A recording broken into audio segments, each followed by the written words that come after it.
shutters. This is a raised panel shutter, pre-finished. To do our hardware install, we're going to need to start on the back of the shutter. So let me just take this and flip it over.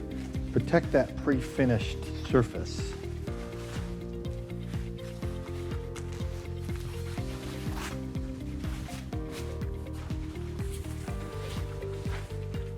And this particular shutter does not have a top or a bottom.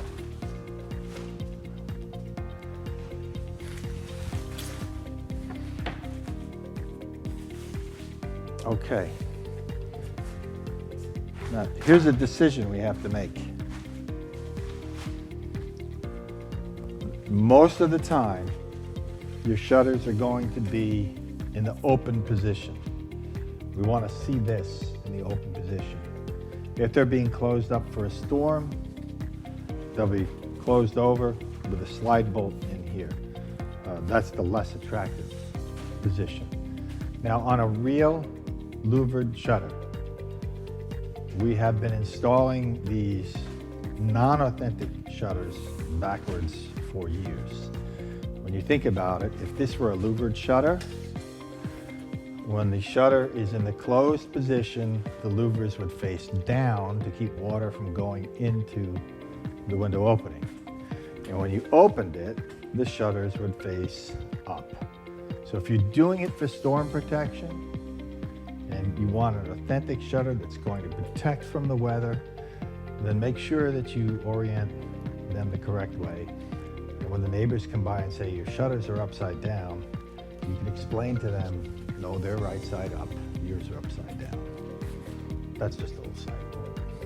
So we're going to install the hardware on the back, so when the shutter is in the open position, we see the nicer side of the shutter, because that's 360 days a year is the side you're going to be looking at. So that's how we're going to do that.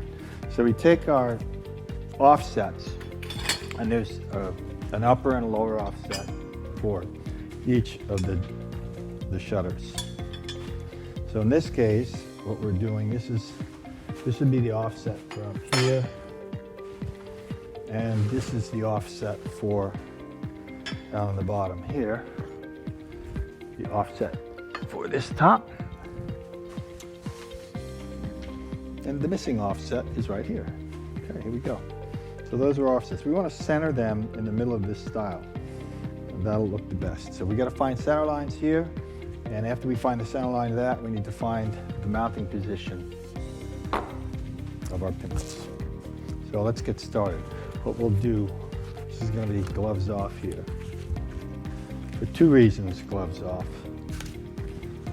Number one, we're using a drill and a screw gun. They could catch the glove and entangle your fingers. And it's really difficult to use tape and gloves at the same time.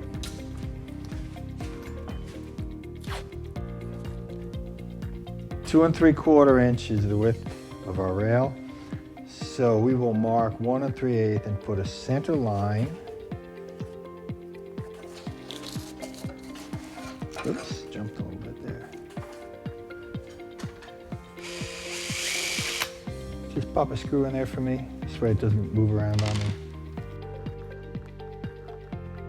Pre-drill pilot holes for the screws. The self-centering Vicks bit is perfect for the job. Because these are stainless steel screws, it is best to hand tighten them to avoid over-torquing them.